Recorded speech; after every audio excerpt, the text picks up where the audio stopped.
Okay, so good morning everyone. Today we will continue with the last part of our presentation on the signs of the chest. On the signs of the chest, it will be a short part, not very long, and we will try to wrap things up, and let's hope we get benefit from it. The next sign that we will have is what called gloved finger sign.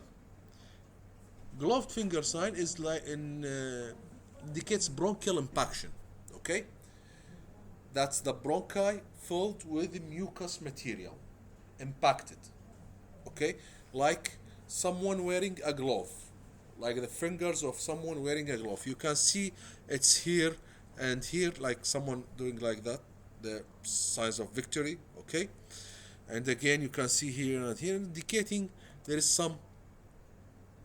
You can see also this sign, finger-like tubular opacities corresponding to the dilated mucus-filled airways. Okay, you can see this dilated mucus-filled airways. Okay, this gloved finger sign indicates bronchial impaction with mucus material, mucoid material. Okay, you can see like in this diagram the trachea bifurcating into right and left bronchi, and the lobar and segmental and subsegmental bronchi, and when it is impacted it will be something like that, like the glove. Okay, here if you see it end on, it will be like circles. If you see it in face, it will be like fingers. If you see it يعني tangential to the view, it will be like fingers. Okay, this indicates what we call gloved finger sign. Okay, you can see, for example, here in this CT scan, another sign called what we call it the signet ring sign. What do we mean by signet ring? The ring, has a stone in it, making it like giving it this appearance. If you look here, if we magnify this view, you can see this is the ring and this is the diamond in it. The signet is the same appearance here. Okay, usually we see this in bronchiectatic changes. You can see here severe bronchiectasis with some mucus fluid, mucus level, air mucus material or air fluid level, whatever you like to call it, indicating cystic bronchiectasis. This is cystic bronchiectasis. Okay, so signet ring sign is an indication of what? Bronchiectasis. Exactly. You have the bronchus dilated, and adjacent to it, the diamond, the jewel, is what? The artery, the bronchial artery, that is in close contact with the bronchiole. Okay. So our next sign is what's called comet tail sign. The comet, when it goes into the sky, it has a long tail after it. The same appearance we can see here. There is some sort of a mass-like lesion or something here with a tail. Okay? After it, this here, it's like a tail radiating from the hilum to the mass. Okay? It's like here's the comet and here's the tail. And what does that indicate? Does anybody have any idea? The comet tail sign? Sorry? Exactly. So, there is a comet tail sign. It's swirling pattern of bronchovascular bundle which connects to the hilum, directed into the peripheral atelectatic lung, which usually adjacent to a pleural thickening of plaques and associated with round atelectasis or folded lung. Okay? That's atelectatic lung, that is a round figure, round shape, giving this tail radiating to the hilum. Okay, so when you see this round pneumonia, don't think of a tumor or malignancy or metastasis or whatever. This is a round atelectasis. Okay, let's see this another example of comet tail sign. Again, you can see there's some air bully and emphysematous changes in the left lung. However, you can obviously appreciate the loss of volume on the left side when compared to the right. The left is much smaller, and this is due to some fibrotic lung changes associated with the emphysema, and you can see this mass-like lesion, which for the first instant you might think of a tumor. This could be a malignant mass. Well, if you look carefully, you'll see this tail radiating into the hilum, okay, with the presence of some sort of fibrotic hyperinflated lungs combination, okay. This will indicate around atelectasis due to the presence of comet tail sign. Okay لحد الآن؟ تمام. Good. So this is a useful sign to differentiate a tumor from other things. And you can, by the way, notice the thickened pleura adjacent to the lesion. It's usually due with some sort of pleural thickening. Okay? Now, next sign is something we call the scimitar sign, scimitar sword sign. What's a scimitar sword? You know? Scimitar. Sorry? احكي صوتك. انت احكي يلا. هلال. Okay. Scimitar هو it's like the Turkish sword. You know, this short and wide. We'll see some examples of it. So, what does that indicate, the scimitar sword? Sorry? Partial anomalous pulmonary venous return. Okay? Here, if you look carefully, you can appreciate the sword. This is the sword here. It's just beside the heart. You can see it? It's like a big, wide sword, not the tiny, pointy sword. No, it's a big one. Okay? And this is the scimitar. This is a Turkish sword. Okay? They call it scimitar. Okay? And it is exactly the shape of this part here. And with this CT reconstruction, we call it this volume rendering. Okay? You can appreciate this thing here, which has very close similarity to the scimitar. Okay? Again, another example here. You can appreciate the presence of a scimitar or something in the right side of the heart here. I don't know whether it's obvious or not on the data show. However, this is the child at 13 months old, and on the CT, what's this reconstruction? What do we call it? MIP, maximum intensity projection. On the CT coronal maximum intensity projection, you can appreciate the anomalous venous return. Okay? The congenital anomaly. لحد الآن تمام لو battery is empty and تمام good إن شاء الله. So now we have something called the juxtaphrenic peak sign, or what's called Catten sign. Okay, and what does that indicate? First, you can appreciate on this describe this chest X-ray for me. What do you think? يلا. Okay, the patient has some rotation. First, second.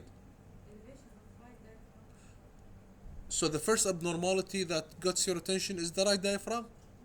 The biggest thing?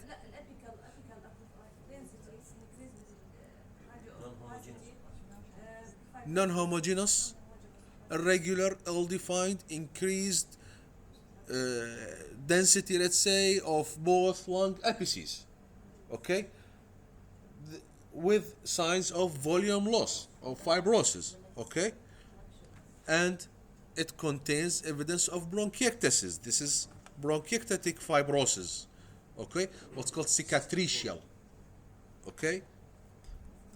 So bilateral lung apical fibrosis / bronchiectasis with signs of volume loss that is associated with elevated diaphragm or hemidiaphragm.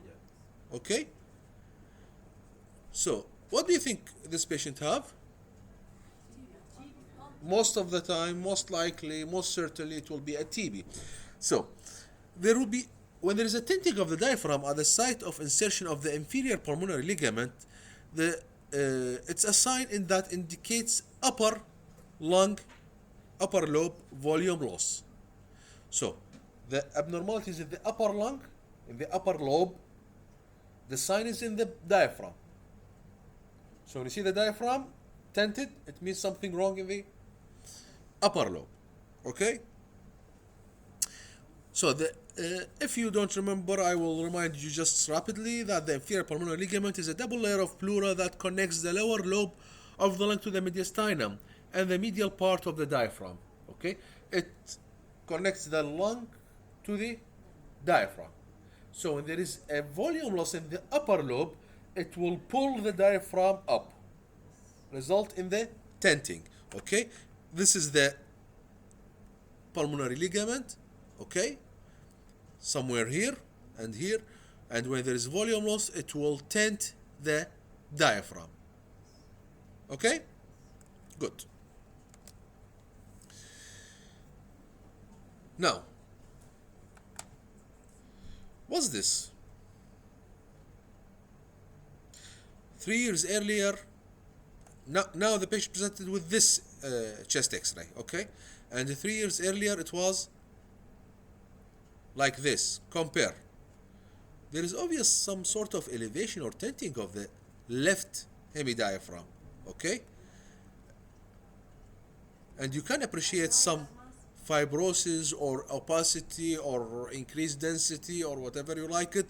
Do you like to call it in the upper part of the left hemithorax, left lung? Okay? Again, this is a tenting of the diaphragm. Okay? And to make it more clear, you can appreciate that this is the tented diaphragm. Okay? And this is the ligament pulling it up like the tent. This some sort of tents, garage, I don't know what. Yep.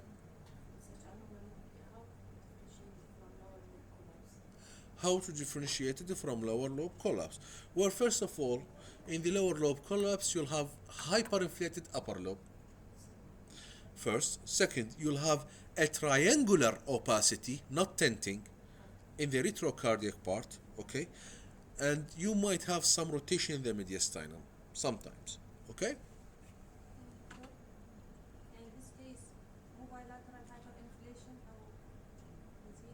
Bilateral?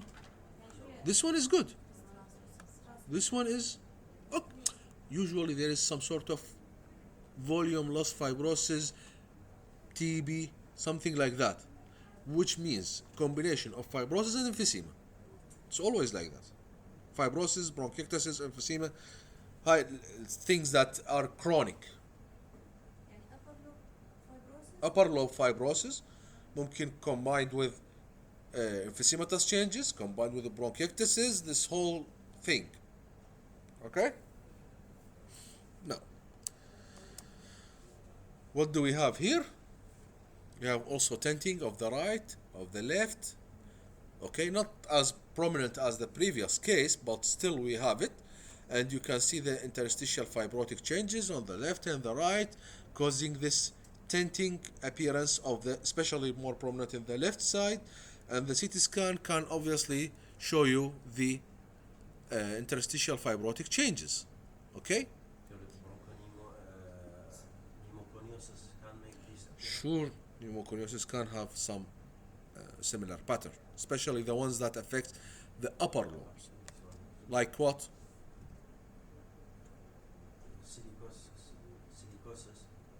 Silicosis affects the upper lobe? Sarcoidosis has a predominance for the upper lobe also. Anyway. Okay. Good. Silicosis and sarcoidosis has the predilection for the upper lobe, while asbestosis, because it's heavy particle, goes down. Okay. Now, what about this one? You can obviously appreciate the tenting of the diaphragm In the bilateral upper and maybe middle lung zone abnormalities, which on the CT scan of the same patient, you can obviously differentiate or see that the stenting of the diaphragm is present here and the fibrotic changes and combined with hyperinflated lung, combination of both. Okay, exactly, elongated mediastinum. And another example here, you can easily appreciate the tenting of the diaphragm. You can appreciate the volume loss in the right upper lung zone, causing the trachea to deviate to the right side, the mediastinum to deviate to the right side. Everything is going to the right side. The left lung may be even hyperinflated as a compensation.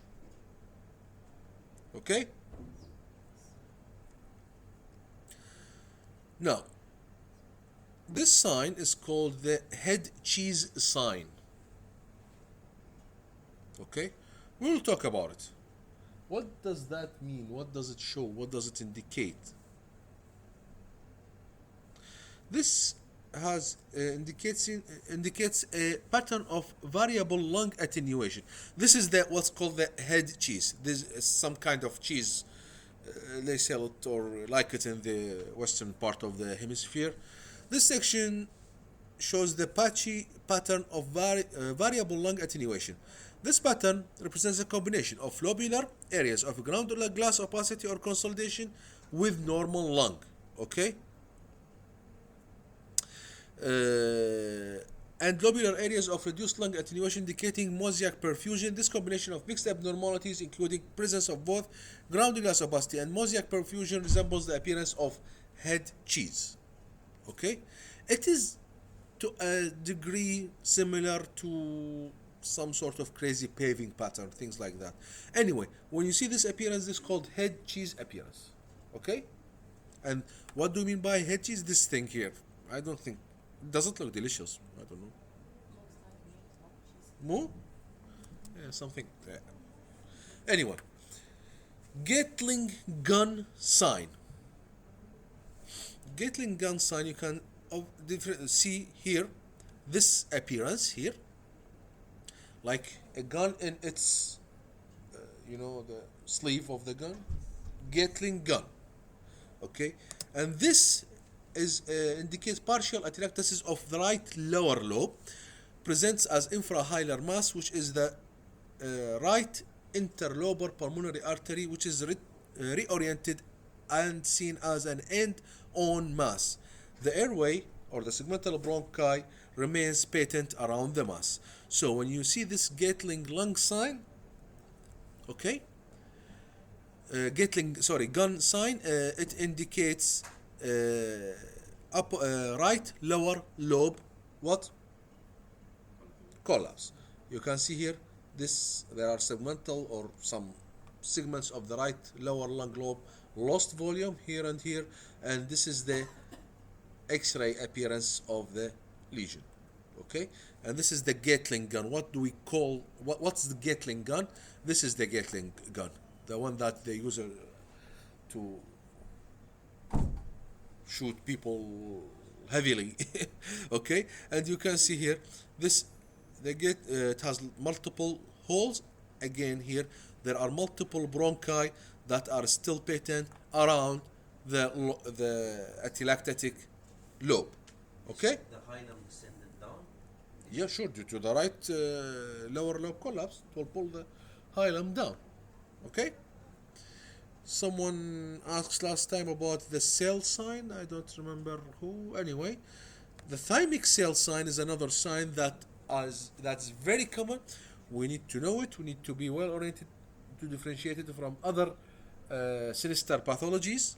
The thymic cell sign, it is a normal finding in infancy.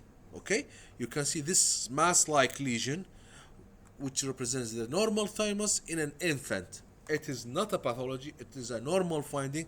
You can see this cell similar to this thymus here, and be careful when you see this. It is a normal finding in infants. Okay, older age group, no, this is abnormal. Okay, only in young age, at very young age, not only a young age. Some interesting sign to look for. This is saying, Akia is saying, come check out our stool sample. Soft stools for mom. I don't know what they're selling here. Over 60 models of stool display. It's very smelly signs. And this sign is very disorienting. Where should I go? Okay. So, with this, we will end the torture and thank you for listening. I think we have covered a lot of signs of the chest. We just many presentations on signs of the CNS of the brain. Maybe we'll do something else later. Just we'll see what can we do. Okay? Any questions? Good. Thank you very much.